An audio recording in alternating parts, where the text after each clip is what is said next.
next speaker comes from Melbourne, Australia. He runs the Chabad on campus and lectures all over Australia, down under, to please come up and say a few words. He is also the brother-in-law of the bride, Rabbi Daniel Rabin.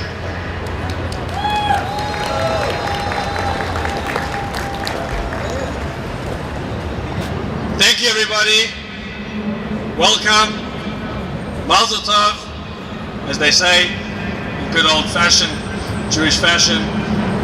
I think the MC lady left out part of the story when the bride and groom were discussing where they wanted to get married.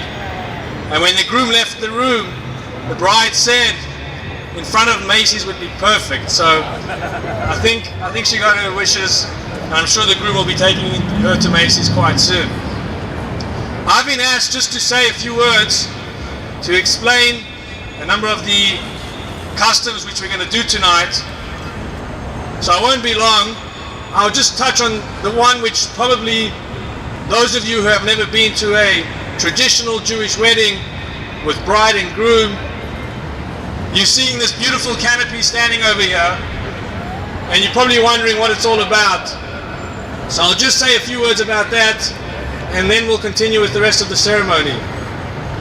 In Jewish tradition, bride and groom come together as husband and wife with a ceremony known as the Chuppah. And what the Chuppah represents is a number of powerful things.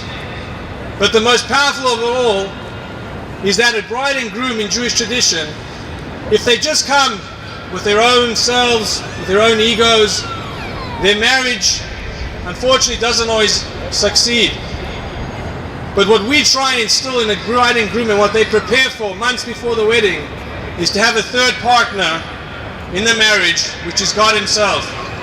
When they come there with the feeling that they're going to serve a higher purpose than just themselves, to bring children into the world, to have a beautiful home with good morals, good traditions, then they are assured a beautiful life together. And the way we start this ceremony, the way we begin this life together, is under the Chuppah. And what this means is, as you realize we're outdoors, and you must be wondering why we didn't find a nice hall, what we try and instill straight from the beginning is that there's no separation.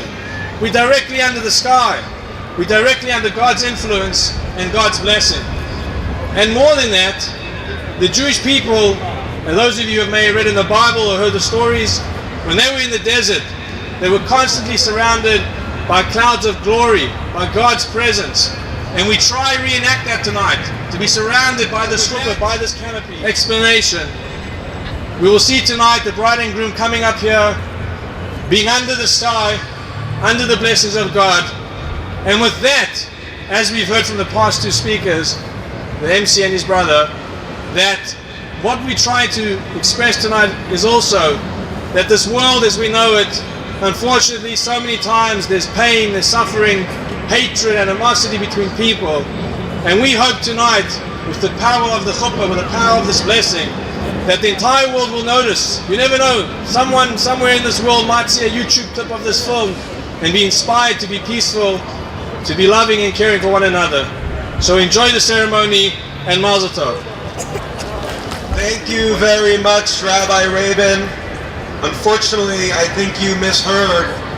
She didn't ask to get married in front of Macy's, she asked to get married inside of Macy's. But they wouldn't let us in.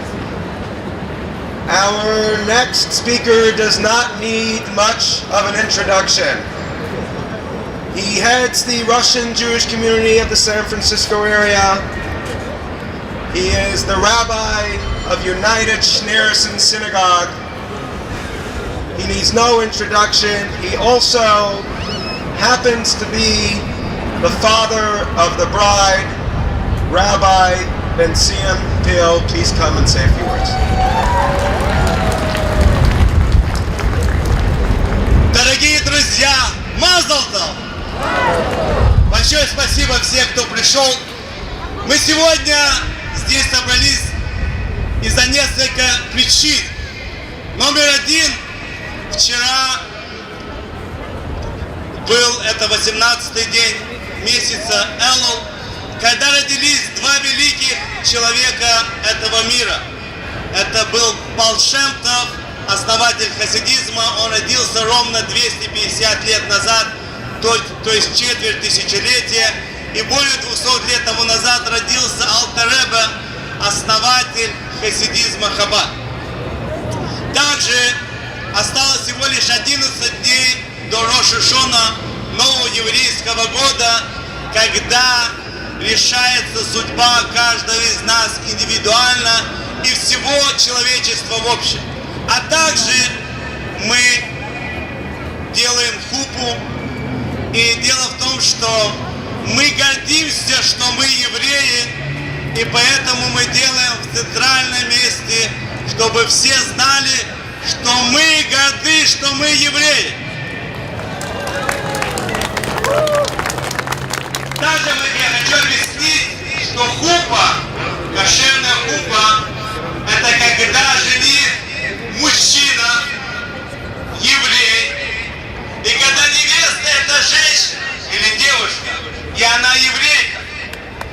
И когда они, то есть жених и невеста, до того, как их души пришли в этот мир, они были в духовном миру вместе. И придя в этот мир, они друг друга ищут. В данный момент, знаете, как говорится, действительно за 3-9 земель она поехала туда учиться и нашла свою половину. То есть это до Австралии где-то 1010-12 миль. Дело в том, что хупа – это момент, когда мы соединяем две частицы души. А также сейчас это время, когда мы, еврейский народ, больше приближаемся к Всевышнему, потому что Рош ха-Шана – это день, когда Бог выбирает нас еврейским народом, а мы его выбираем царем. Это день, когда мы говорим, что мы не поклоняемся никаким идолам, мы никого не боимся, только Ты наш Отец, Ты наш Царь, и мы Твои служители. Поэтому я хочу, когда будет делать благословление, чтобы все отвечали омэн, а также сейчас находятся души всех праведников, хасидских праведников, и поэтому одна из причин, когда будет идти жених и невеста, когда будут идти друзья, будет 7 разных мелодий. И каждую мелодию, которую составил один из любавических рэбов, который всего вместе 7. Этим самым мы приносим свет в этот мир. Более того, как рэб нас всегда учил, как бороться со тьмой. Надо принести больше света, и тьма сама удалится. И как вы, наверное, многие помните, когда в 1991 году в Кремле по просьбе любавического рэба зажгли минору, то есть это место в духовном смысле самое темное, это место, откуда давали приказы на уничтожение раввинов, на уничтожение еврейских поэтов, учителей. Когда в этом месте зажгли минору в первый день Хануки, на 7-й день Хануки Советский Союз закрылся без одного выстрела. Мы сегодня приносим сюда свет, и, как вы знаете, в нашем городе многие пытаются уничтожить понятие, что такое семья, что такое пара. И мы через свет, через наше благословление, Бог поможет, и мы сможем в нашем городе остаться порядочными людьми. Еще раз я хочу всем пожелать, чтобы Бог написал хороший и здоровый год, и активы вахсим и тейва. Аминь.